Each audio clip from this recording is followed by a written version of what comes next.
What's up, madlang people? Tabi masyo. Happy lunchtime, mga unta ninyo. So for this vlog is about sa lamsam.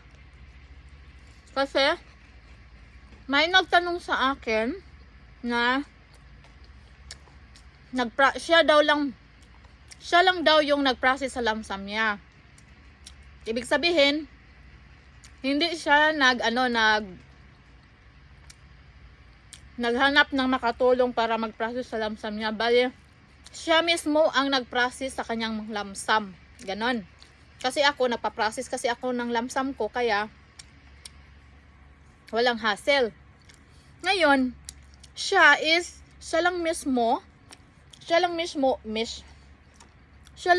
ang nag-process sa lamsam niya, kaya nagtanong siya sa akin kung paano daw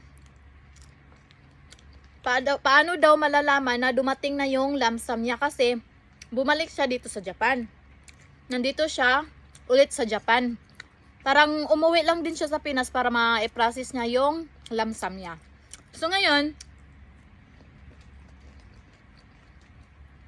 kung ikaw nag-process ng lamsam, kung ikaw mismo nag-process ng lamsam, pwede kang mag-email dito.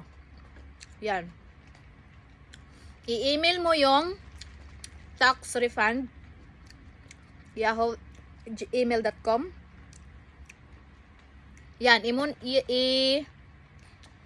mag-email ka dyan para malalaman mo kung magkano yung lamsam mo, or para malaman mo kung nandyan na yung lamsam mo, aprubahan ba or hindi. Ganun. Mag-email ka lang sa tax refund na to para malalaman mo.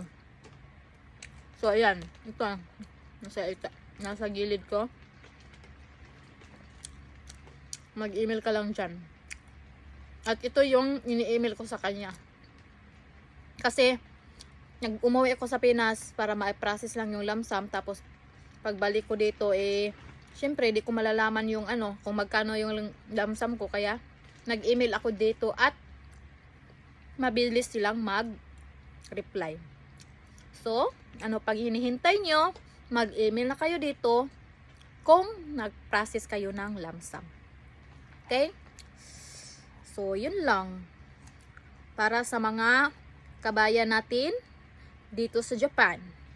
Para sa mga nagpa-process ng lamsam. Kain tayo. Yan lang.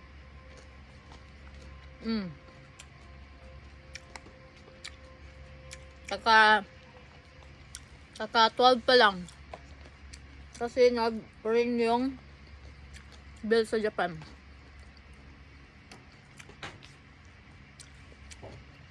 Pero ako nakakain na. Kasi kasama ko yung amo ko. Sabi niya, hero na. So yun lang. Thank you for watching, guys.